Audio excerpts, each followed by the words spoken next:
Hello, everyone, and welcome to today's webinar, The Evolution of Carbon Fixation, Studying Form I RubisCO, using Ancestral Sequence Reconstruction and Mass Photometry. I am Megan Pascal of LabRoots, and I'll be your moderator for today's event. Today's educational web seminar is presented by LabRoots and brought to you by Refine. To learn more, visit refine.com. We encourage you to participate today by submitting any questions you may have during the presentation. To do so, simply type them into the Ask a Question box and click Send. We'll answer as many questions as we have time for at the end of the presentation. You may also submit any technical issues here as well, if you have trouble seeing or hearing the presentation. I'd like to now welcome our speaker, Luca Schulz, doctoral researcher, Max Planck Institute for Terrestrial Microbiology. Luca, you may now begin your presentation. Hello, everybody, and thanks for the nice introduction. I hope you can hear me just fine. I'm here today to talk about our recent study about the evolution of increased complexity and specificity to dawn of Form I RubisCOs, and I'll dive right into it. Basically, the main question that we set out to answer in the very beginning when I started my research was not so much focused on RubisCO itself, but rather about the evolution of complexity in proteins in general, specifically about the evolution of obligate heterooligomers.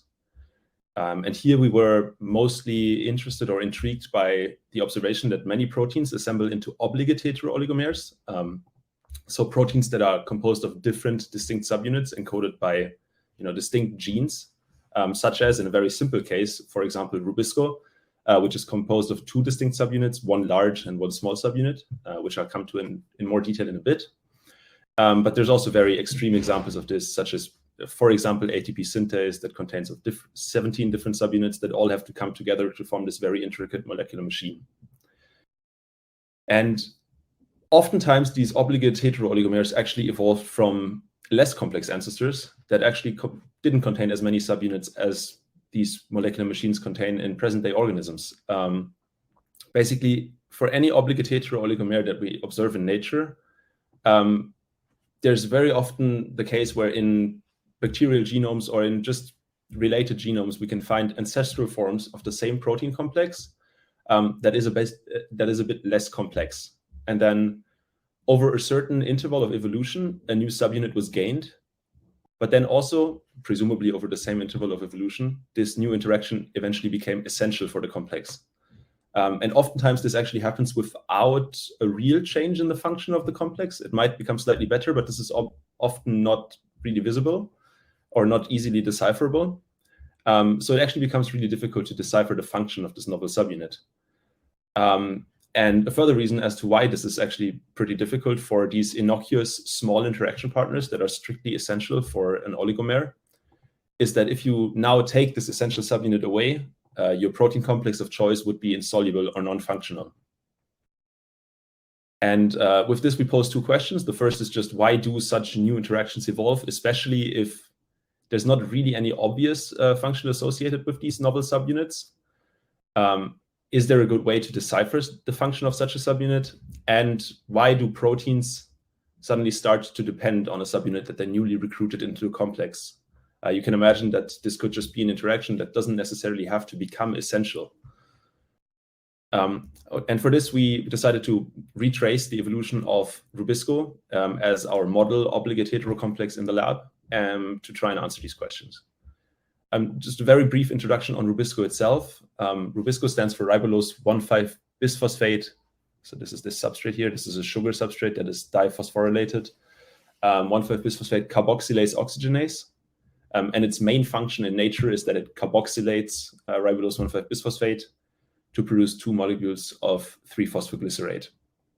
And as such, this reaction is the core reaction of the Calvin cycle, which is used by, for example, autotrophic organisms to fix carbon dioxide. And prominent members of autotrophic organisms that use the Calvin cycle are, for example, plants and algae that are all around us and use RubisCO to obtain its biomass to fix carbon dioxide. In these organisms, RubisCO forms this very typical L8S8. So this is 8 large and 8 small subunits complex that I've already alluded to earlier. which for the sake of my presentation, I will mostly be representing in this schematic, where the large subunits are these sort of bean-shaped subunits that form a ring. And then there's 4 small subunits sitting on top of this octamer of large subunits and 4 small subunits sitting at the bottom of this ring of large subunits. And the small subunits sort of serve to cap this complex. In RubisCO, the small subunit is non-catalytic, so there's also no real obvious function associated with it, but it is strictly essential. And I should mention, it's the reason why there's no obvious function associated with it is, first of all, because it is essential and you can't easily take it away and decipher its function by simple experiments in the lab. But then also because the small subunit is actually not in direct contact with the catalytic center of RubisCO at all. In fact, it's about 20 to 25 angstroms away from it. And also, this makes RubisCO a good model system for our study here. The small subunit of RubisCO is known to be an evolutionary novelty. So if we look into the genomes of organisms which we know acquired RubisCO earlier than plants or algae, we can see that over the course of evolution, RubisCO transitioned from being a simple dimer of large subunits to eventually becoming an octamer of large subunits that then eventually incorporated the small subunit and formed this canonical, or this very typical L8S8 complex, which in total contains 16 subunits. As I've already mentioned, the small subunit's role is not really known, yet there were some guesses as to what it might be involved in. And this comes from the observation that these L8S8 RubisCOs are mostly found in organisms that occupy aerobic habitats, whereas all the RubisCOs that are in organisms, or all the RubisCOs that don't form a complex with the small subunit, are typically found in anaerobic organisms. And now, why this might be important, or what the small subunit might be involved in, for this it's important to know that RubisCO can actually catalyze a second reaction in which it doesn't take carbon dioxide as its substrate, but instead it mistakenly reacts with oxygen and incorporates oxygen. This leads to a process called photorespiration, in which the 2-phosphoglycolate, which is produced from the oxygenation reaction, has to be metabolized or detoxified in a reaction that releases carbon dioxide and ATP. And now people have presumed that the small subunit might be involved in modulating RubisCO's so-called specificity factor, which is a measure of how specific a RubisCO is for its gaseous substrates and how good it is at discriminating CO2 from O2. However, the sole evidence for this is basically the fact that the L8S8 RubisCOs are mostly found in aerobic habitats where oxygen is present, and the RubisCO complexes that incorporate a small subunit are typically more specific, whereas those complexes that don't contain a small subunit are mostly found in anaerobic environments where there's no oxygen present. All right. Now, with this, we set out to answer essentially the questions that I posed earlier. Why did the small subunit evolve, and what is its function? And why is it now essential when it wasn't in the past? For this, and I'm now going to break this down in 4 further questions that I'm going to be answering in sort of the next few slides. We first wanted to basically find the evolutionary interval over which the small subunit evolved, so that we can then retrace its evolution. For this, we built a phylogeny, and in a very, very broken down schematic way, a RubisCO phylogeny looks a bit like this, where there's 3 typical forms or classes of RubisCOs that are typically distinguished from one another. And there is a single evolutionary interval, which I've highlighted here in red, that basically separates all RubisCOs that now contain a small subunit from those that do not yet interact with a small subunit. So coming back to the schematic I've shown you earlier, this would essentially be at the evolutionary interval over which the interaction, but also the dependence evolved. And for this, I have to also mention that basically all the Form I RubisCOs, so those that you see at the tips of these blue clades, all of those are already strictly dependent on the small subunit. Thus, both the interaction and the dependence evolved in this interval. The second question we then wanted to answer is whether or not we can create a non-obligate RubisCO hetero complex.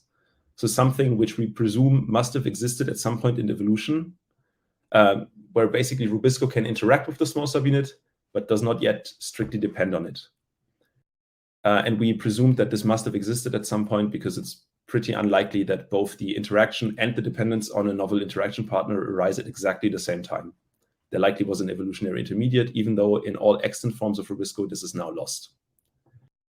Third question was to then basically use this non-obligate intermediate that you see at the middle of this arrow here to then quantify the impact of the small subunit, because now we're basically, or we would be in a position where we can add the small subunit or leave it away and then assess the biochemical parameters of RubisCO.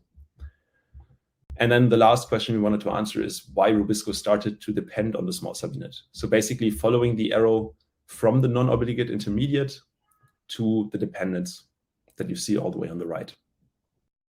And now for the next slide, what we're going to do is we're going to zoom in into this phylogeny that you see on the top right of the slide, and basically zoom in on this red interval of evolution. So you're going to be seeing, or what you can see here is this last clade of RubisCOs that does not yet contain a small subunit. Then the evolutionary interval separating this from those that contain a small subunit, and then the two distinct clades of RubisCOs that contain a small subunit. Now, what we could do to basically answer all the questions that we had, or to try and find the substitutions that cause the interaction with the small subunit and also the dependence on it, is to just directly compare existing RubisCOs from these two clades with one another. The problem with this is that these sequences are much too divergent. They only share about 30% amino acid identity, which in RubisCO means that there's a total of about 300 amino acids that are different between proteins from these two clades. So it becomes really difficult to actually decipher which substitutions are causal, and you might be running into epistatic problems where you need several substitutions simultaneously to actually see the effects that you're looking for.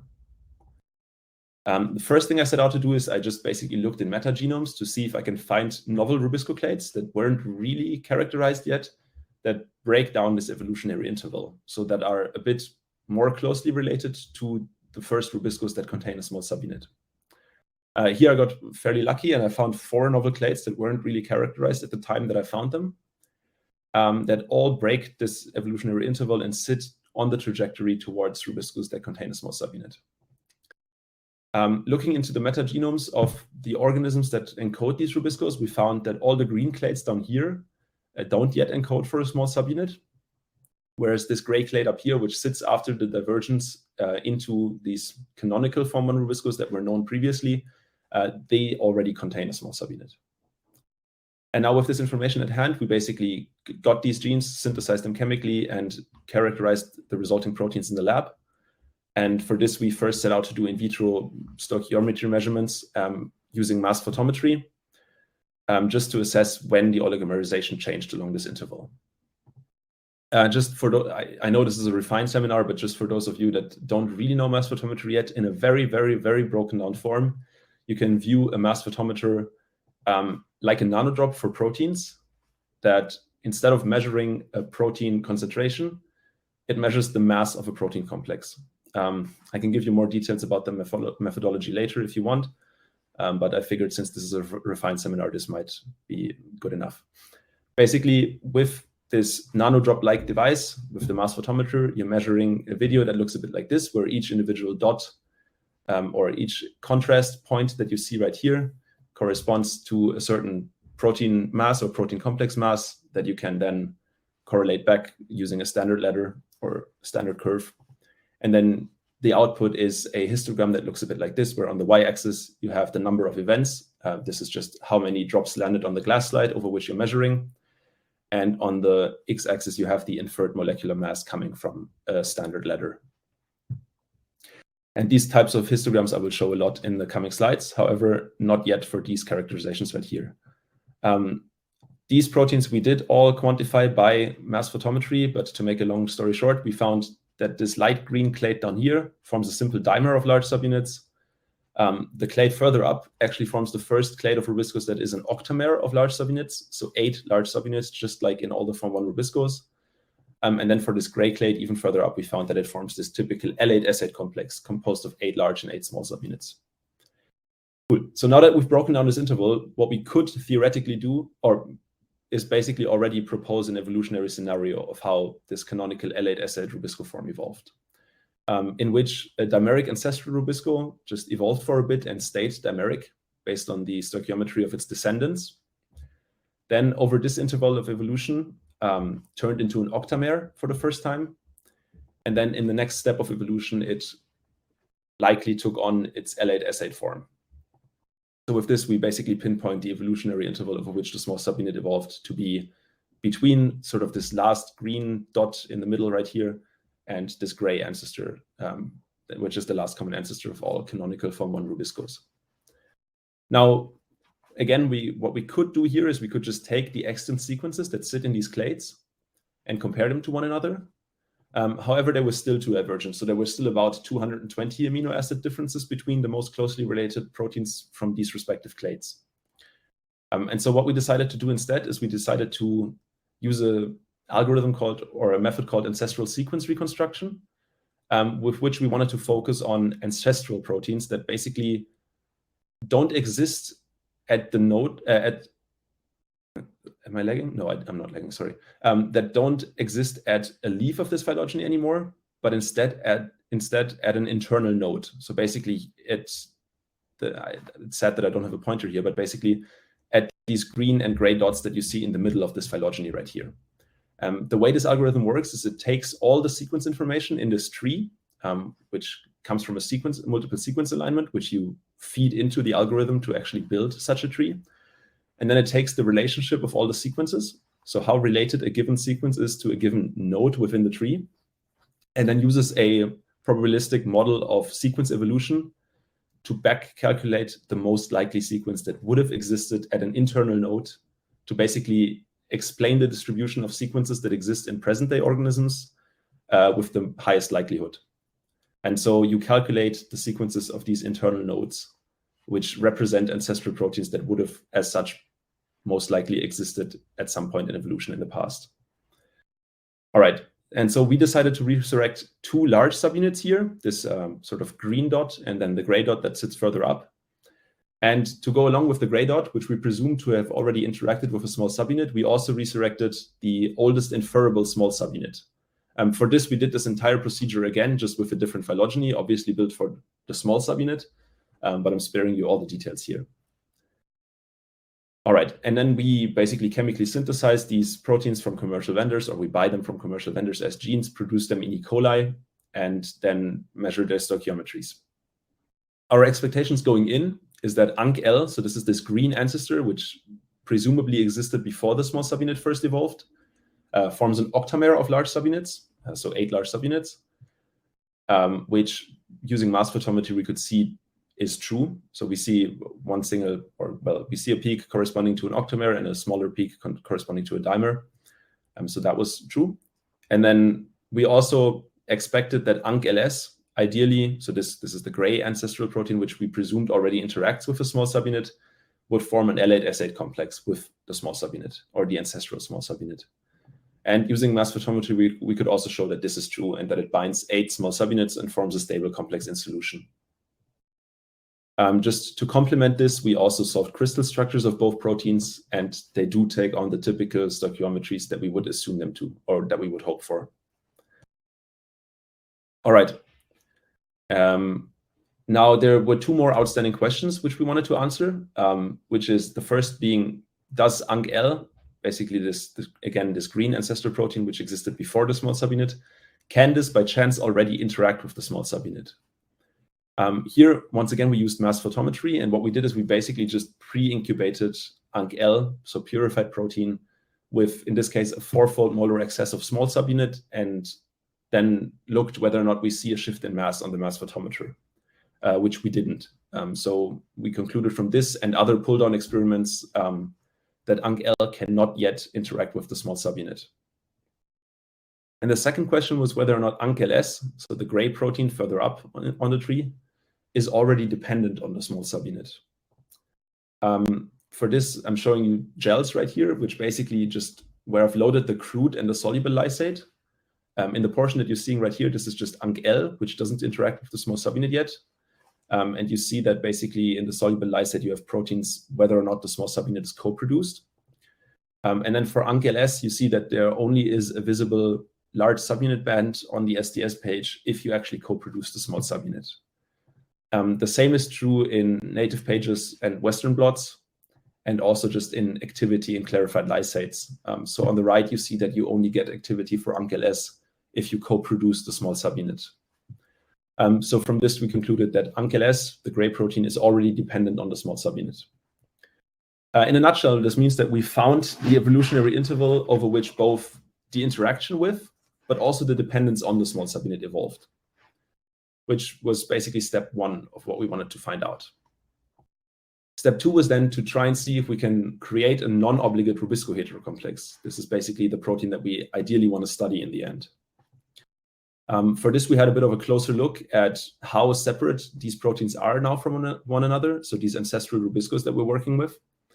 And they're, in our case, separated by still a quite big amount of substitutions. So it's 95 substitutions and 3 insertions overall that separate these two proteins.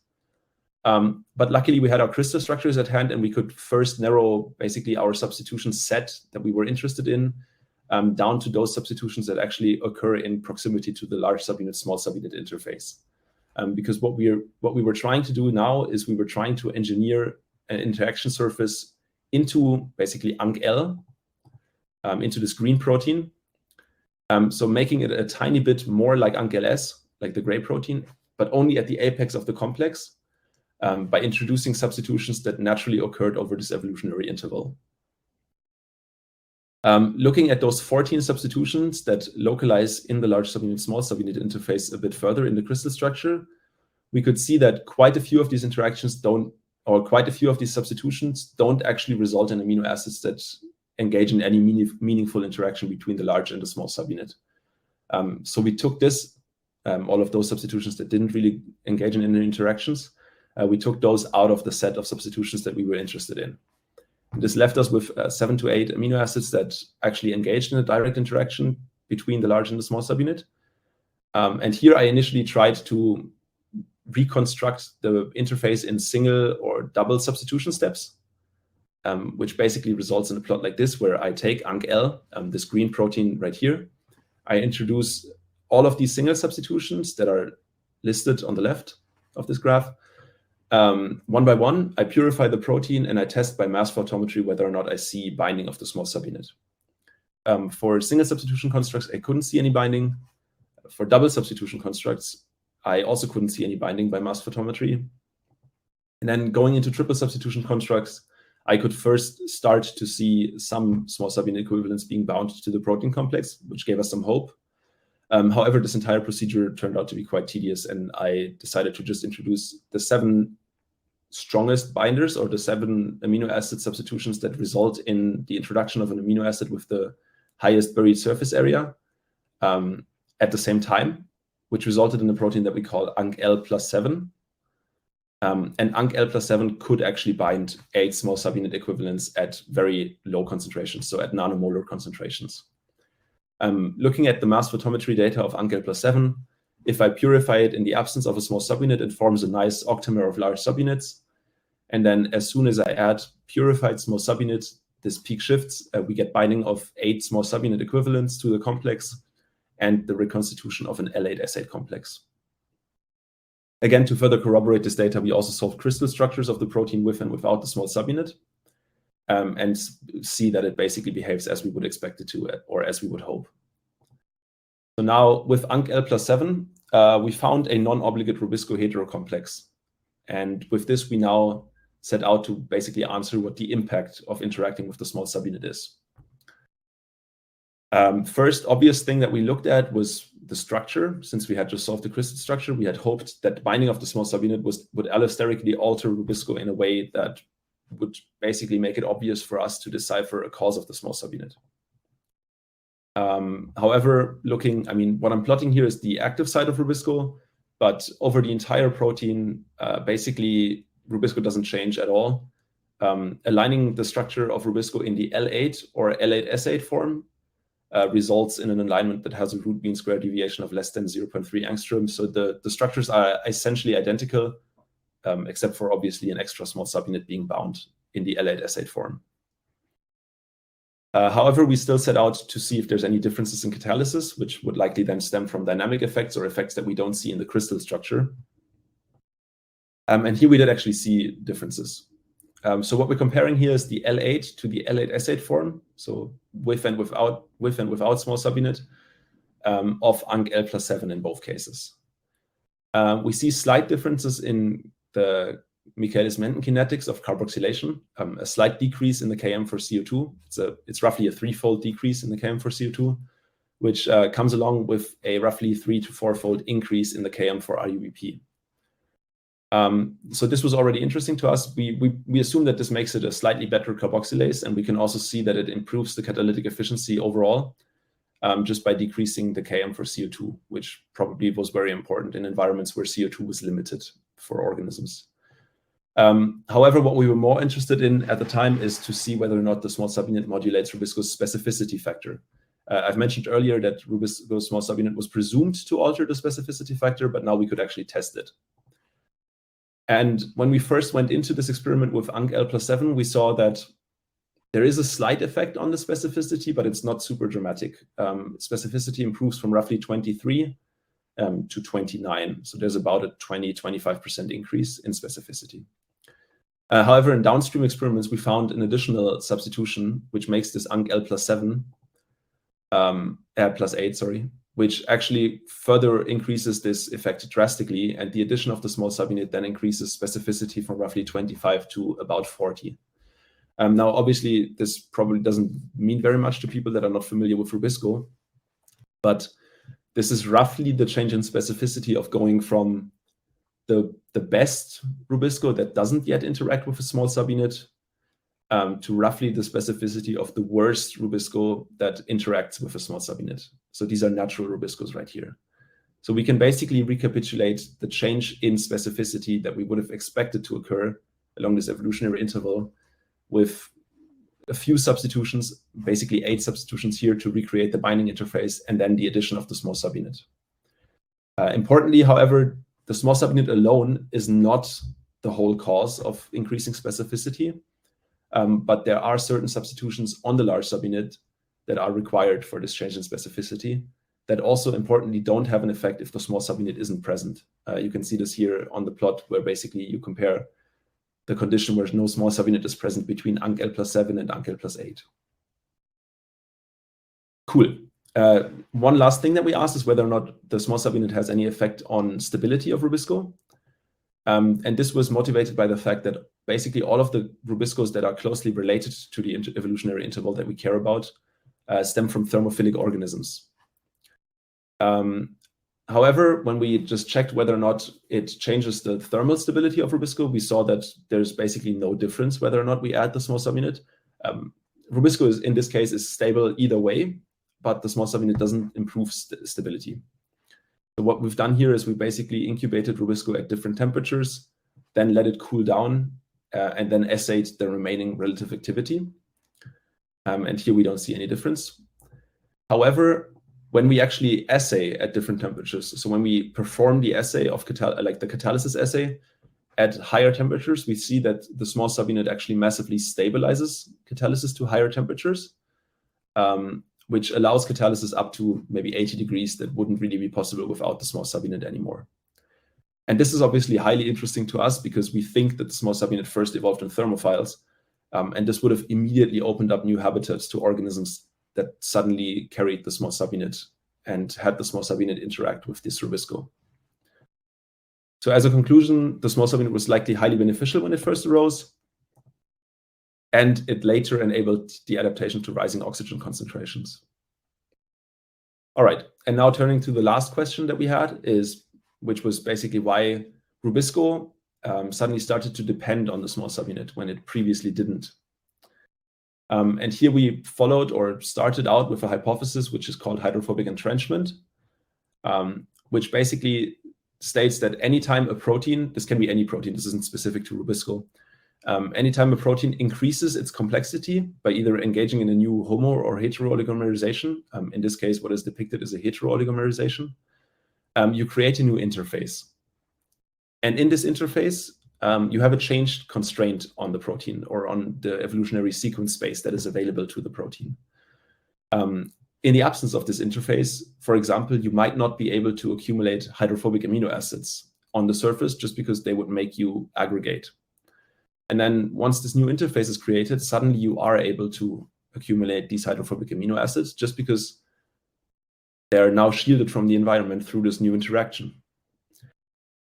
And this entire process can make protein-protein interactions become dependent or become obligate, just because now suddenly you can't take this novel subunit away anymore, just because the subunit that was previously able to function in isolation and soluble in isolation would now start to aggregate after it has accumulated hydrophobicity in the newly buried interface.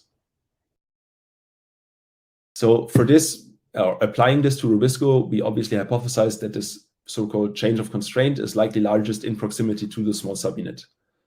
And so we focused on, this time, on all 14 interface substitutions that basically occurred along the evolutionary interval. So instead of building it up one by one, as I did earlier, we now decided to introduce all 14 substitutions simultaneously into ANC-L to create what we called ANC-L plus 14. And this protein, ANC-L plus 14, basically became fully dependent on the small subunit. So what you see right here on the left is ANC-L, just without these 14 substitutions, and there is no difference in solubility in lysates, whether or not the small subunit is co-produced. And then in ANC-L plus 14, the presence of the small subunit is essential. We then further tested whether or not single substitutions can be responsible for this by introducing all 14 substitutions individually.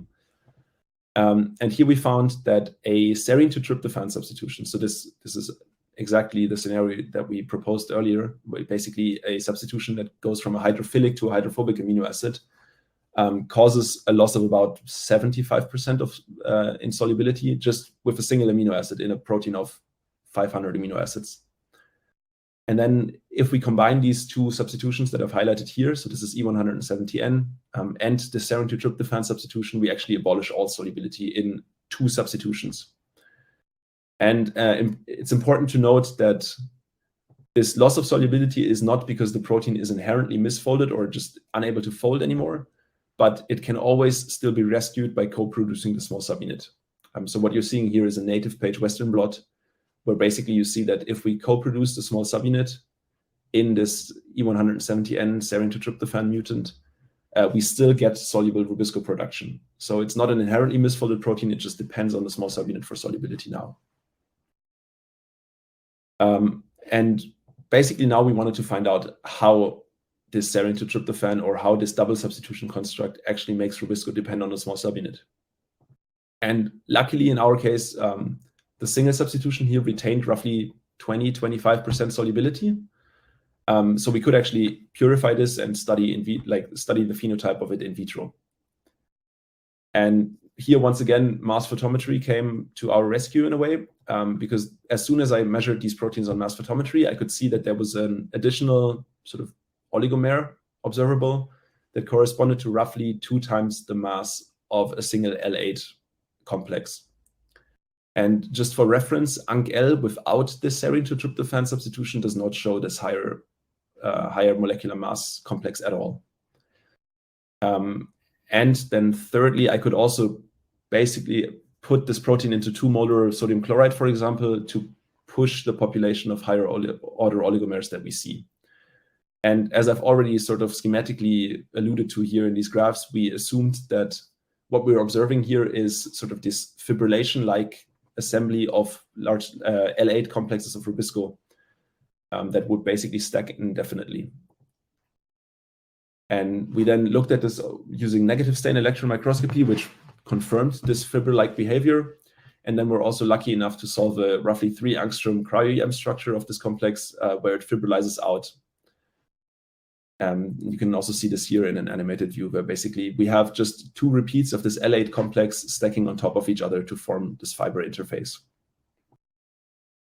The fiber interface is driven by a cation-pi interaction, engaging into this interaction with the tryptophan 437 that we just introduced. So this also perfectly makes sense as to why we would now start forming these fibers. And importantly, if we try to model small subunits onto this fiber, the space between fibers is too small.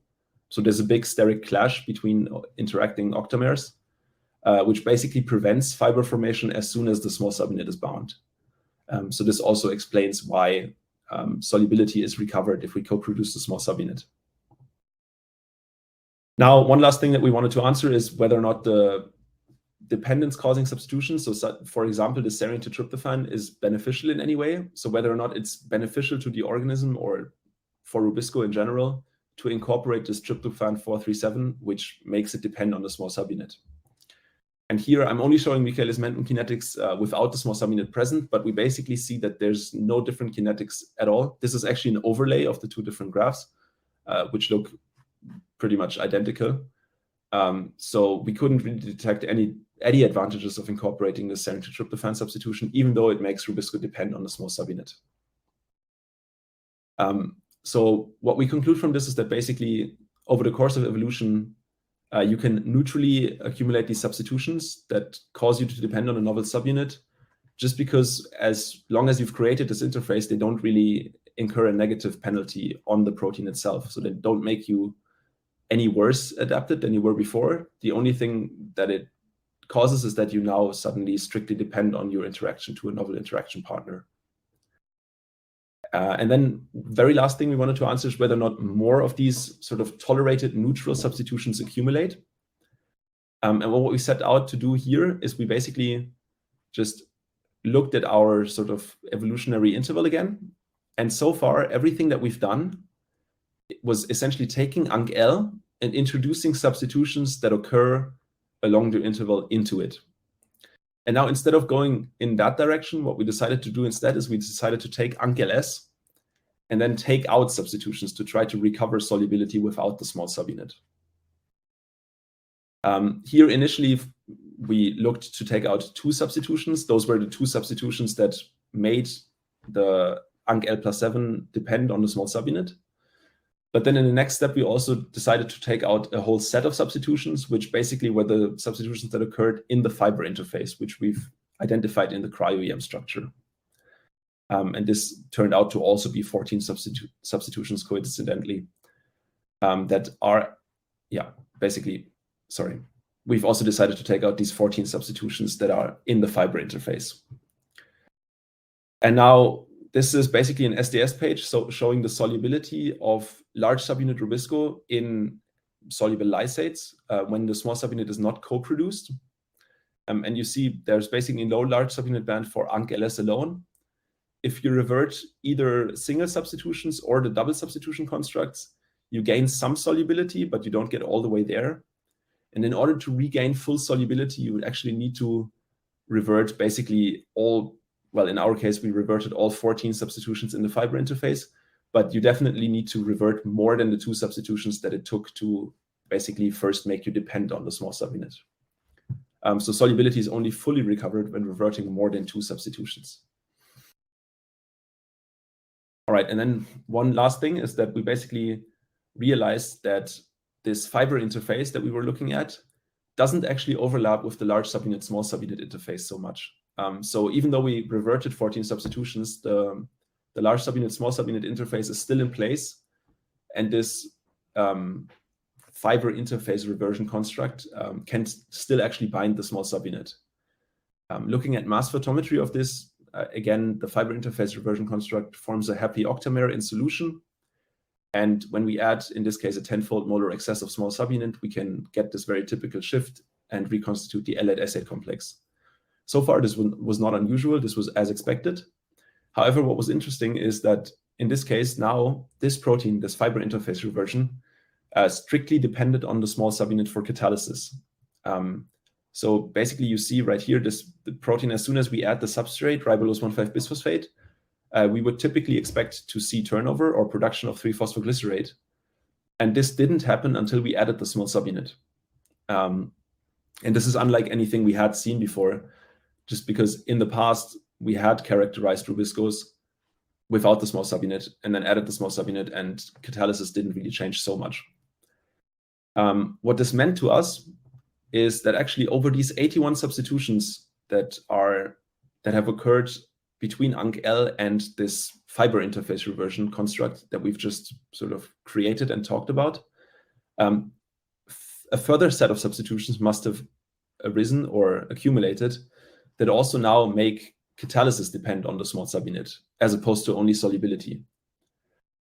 So the conclusion from this is that I think it's interesting that basically as soon as you alleviate a certain constraint, you immediately start accumulating substitutions that erode, for example, solubility or even the ability of a protein to catalyze its reaction on its own, just by accumulating these substitutions because you can. Now, as a conclusion to all of this, RubisCO small subunit improved catalysis as soon as it arose at physiologically relevant conditions, mostly by decreasing the Km for CO2. It enabled the evolution of higher specificity. We think that the small subunit became essential mostly due to conditionally tolerated substitutions, so those that don't really bring a positive effect, but just are tolerated because they don't incur a negative effect. And in general, these accessory subunits, these novel binders, can be important sources of functional novelty, as we've seen that specificity, for example, probably cannot evolve in the absence of the small subunit. Now, as a small fun addendum, just because I didn't really get to talk about the exact timing of all of this, I want to quickly mention when all of this happened. So going back to this phylogeny that I've been showing all over the slides, we know from previous publications that the diversification of Form I AB RubisCOs, so those are those RubisCOs right here, roughly coincides with the Great Oxygenation event. So the point where the orange arrow is pointing to right now is roughly the timing when people think the Great Oxygenation event first happened, which was about 2 to 2.5 billion years ago. And as you can just basically see on our phylogeny, the RubisCOs that we investigated are older than this, so they presumably evolved and existed before the Great Oxygenation event, if these inferences from previous publications are true. This basically means that RubisCO started to improve its specificity, so its ability to discriminate between CO2 and O2, before oxygen was really present in very high concentrations or in problematic concentrations. This could have two implications, there might be two reasons for this. The first one would be that there was early localized oxygenation, and RubisCO just happened to first evolve its small subunit in an environment where oxygen was present by chance, before the Great Oxygenation event, so before the atmosphere became oxygenated. Or this might be a form of pre-adaptation, where RubisCO essentially recruited the small subunit for its effect on stability of catalysis at higher temperatures that I've gone into in the results, and only then later started to use the small subunit for its effect on specificity. Yeah. All right, and with this, I'd like to come to the end. Thank all my amazing lab members and mentors, most importantly, Georg Hochberg and Toby Erb, and then also Jan Zasicki, Thomas Heimel, Simone Prinz, Sijun, and Oliver Müller-Kayar, who've helped massively with all the data curation measurements and just have assisted me very much. Thanks for listening.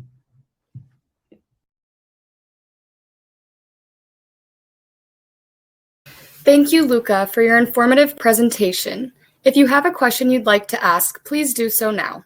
Just click on the Ask a Question box located on the far left of your screen. We'll answer as many questions as we have time for today. Let's get started. Our first question is, do you think or know whether SSU also underwent similar progressive mutations accompanying the changes in RubisCO? Right. I don't know, but I definitely think it did.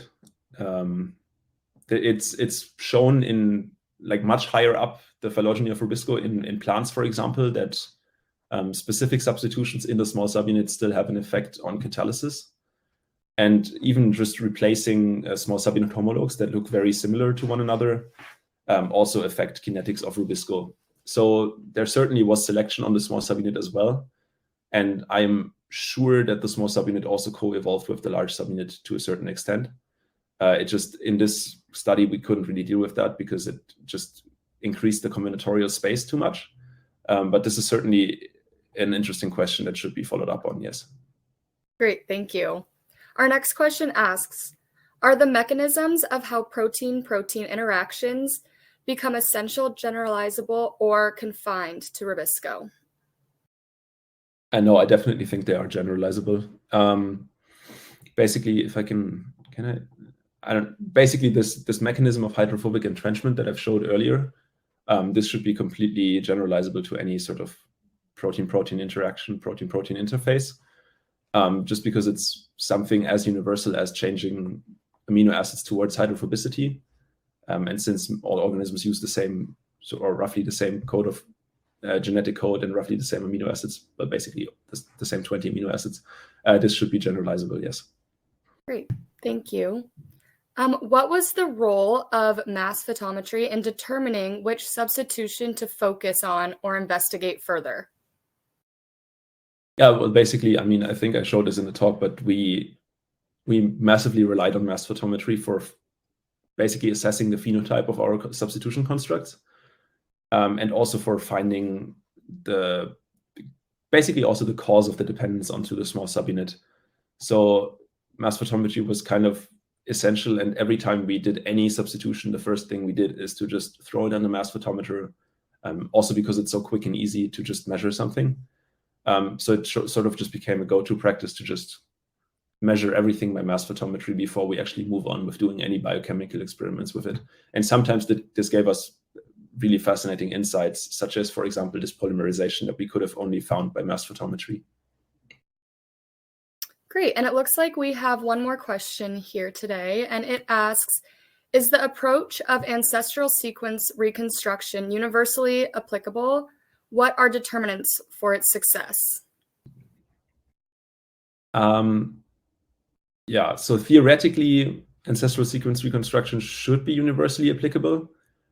The problem is that you need a well-sampled protein family, ideally, just because the more sequences you have available, the easier it is to actually then build a tree that has enough granularity to actually find nicely defined evolutionary intervals that you want to investigate. And the more information you have available in terms of sequences, the more robust your reconstructions actually become. So all of this plays into how successful a ancestral sequence reconstruction venture is going to be. But in theory, it should be universally applicable. However, another component to all of this is that fast evolving proteins might be a bit more difficult to reconstruct, just because along a certain evolutionary interval, more substitutions are likely to occur. In RubisCO, this is actually great because RubisCO is a rather slow evolving enzyme. So we don't really expect to see so many substitutions along a certain evolutionary interval, even though we were still dealing with 95 differences between the two proteins that we cared about. Great, thank you. It looks like that wraps up our Q&A session for today. Luca, do you have any final comments for our audience? Thanks for listening. Not really, no. Great. Thank you again, Luca, for your time today and your important research. We would also like to thank LabRoots and our sponsor, Refine, for underwriting today's educational webcast.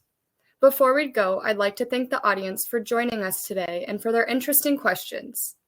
Questions we did not have time for today, and those submitted during the on-demand period, will be addressed by the speaker via the contact information you provided at the time of registration. This webcast can be viewed on demand. LabRoots will alert you via email when it's available for replay. We encourage you to share that email with your colleagues who may have missed today's live event. Until next time, goodbye.